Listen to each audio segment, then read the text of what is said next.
Salam jemaat Tuhan yang terkasih, salam sejahtera bagi kita semua. Senang sekali hari ini kita berjumpa kembali dalam renungan Light of Revival. Harapan dan doa saya Bapak Ibu Saudara semua ada dalam keadaan yang baik di hari yang baru ini. Mari kita sama-sama merenungkan firman Tuhan yang terambil dalam Injil Yohanes pasal 16 ayat yang ke-33. Demikian bunyi firman Tuhan. Semuanya itu kukatakan kepadamu supaya kamu beroleh damai sejahtera dalam aku. Dalam dunia kamu menderita penganiayaan, tetapi kuatkanlah hatimu, aku telah mengalahkan dunia.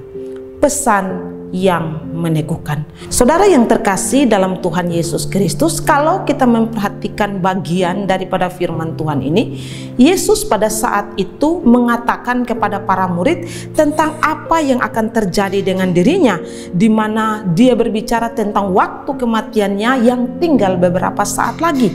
Dan bukan saja Yesus berbicara tentang waktu kematiannya, tetapi juga dia berbicara tentang Roh Kudus yang menjadi penghibur yang akan menggantikan Yesus ketika Yesus tidak ada lagi bersama dengan para murid. Dan banyak hal lagi yang juga Yesus sampaikan pada saat itu. Dan kalau kita memperhatikan bahwa di ending daripada perikop ini, bacaan kita di ayat yang ke-33 itu mencakup semua dari apa yang Yesus sampaikan.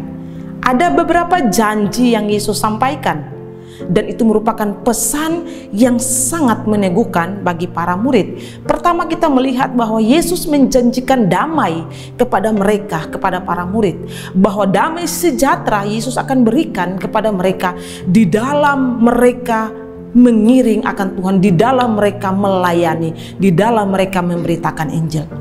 Kemudian hal kedua, Yesus juga mengatakan bukan saja damai yang dia berikan kepada mereka, tetapi yang kedua adalah dia juga mengatakan bahwa para murid ketika mereka masih ada di dalam dunia, mereka pasti mengalami yang namanya penganiayaan dan penderitaan. Dan kemudian pada bagian yang ketiga yang paling terakhir, ada pernyataan Yesus yang penting bagi muridnya, bahwa semua itu memang kamu harus hadapi, tapi kuatkanlah hatimu, aku telah mengalahkan dunia. Saudara yang terkasih, pesan Yesus kepada para murid bagaimana mereka harus kuat menghadapi setiap penderitaan dan tantangan, karena memang itu akan terjadi dan pasti terjadi bagi mereka sebagai orang-orang yang mengiring akan Tuhan selama masih ada di dalam dunia ini.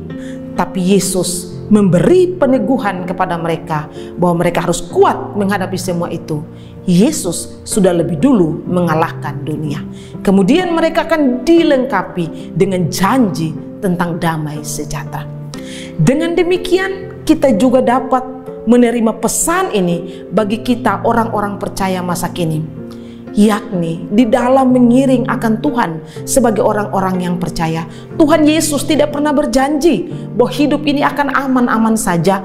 Tuhan Yesus juga tidak pernah berjanji bahwa ketika kita mengambil keputusan untuk mengiring akan Dia, hidup kita akan mengalami kesuksesan, akan hidup dalam keadaan yang damai, tanpa masalah, tanpa tantangan, tanpa penganiayaan, tanpa penderitaan. Tidak demikian. Kalau murid-murid saja Yesus katakan bahwa mereka pasti mengalami penganiayaan, demikian juga dengan kita sebagai orang percaya. Kita pasti mengalami semua itu. Tetapi di balik setiap penganiayaan, penderitaan, masalah yang kita alami, ada janji tentang damai yang Dia berikan. Ya, itu berarti pelajaran bagi kita adalah memang penderitaan itu kita akan alami dalam perjalanan kita di dunia ini mengiring akan Tuhan.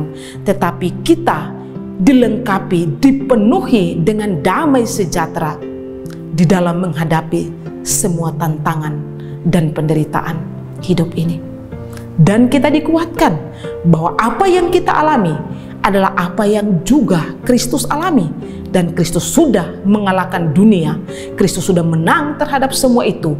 Dan kemenangan Kristus itu juga menjadi kemenangan bagi saya dan saudara sebagai orang-orang percaya yang ada di dalam Kristus. Dengan demikian, kalau kita belajar semua ini, maka pesan bagi kita hari ini adalah kuatkan dan teguhkan hatimu. Biarlah pesan yang Tuhan berikan kepada para murid pada saat itu menjadi juga pesan yang meneguhkan kita hari-hari ini dalam menjalani kehidupan ini dengan berbagai tantangan, dengan berbagai persoalan masalah hidup yang kita alami sebagai orang-orang percaya. Ingat janji Tuhan, ada damai yang Dia berikan bagi kita dalam menghadapi semua itu, dan kita akan mendapatkan kemenangan. Kita pasti mengalami kemenangan karena Kristus yang sudah mengalahkan dunia ini. Kiranya Tuhan memberkati kita. Mari kita berdoa. Tuhan, terima kasih. Kami mengucap syukur kepadamu. Kami boleh mendengar firman Tuhan, pesan penting yang meneguhkan bukan saja para murid pada saat itu, tetapi orang percaya masa kini. Terima kasih untuk firman Tuhan bagi kami hari ini. Di dalam nama Tuhan Yesus kami berdoa. Amin. Saudara terkasih, mari terus jadikan firman Tuhan sebagai pelita dan terang di sepanjang hidup kita. Tuhan Yesus memberkati.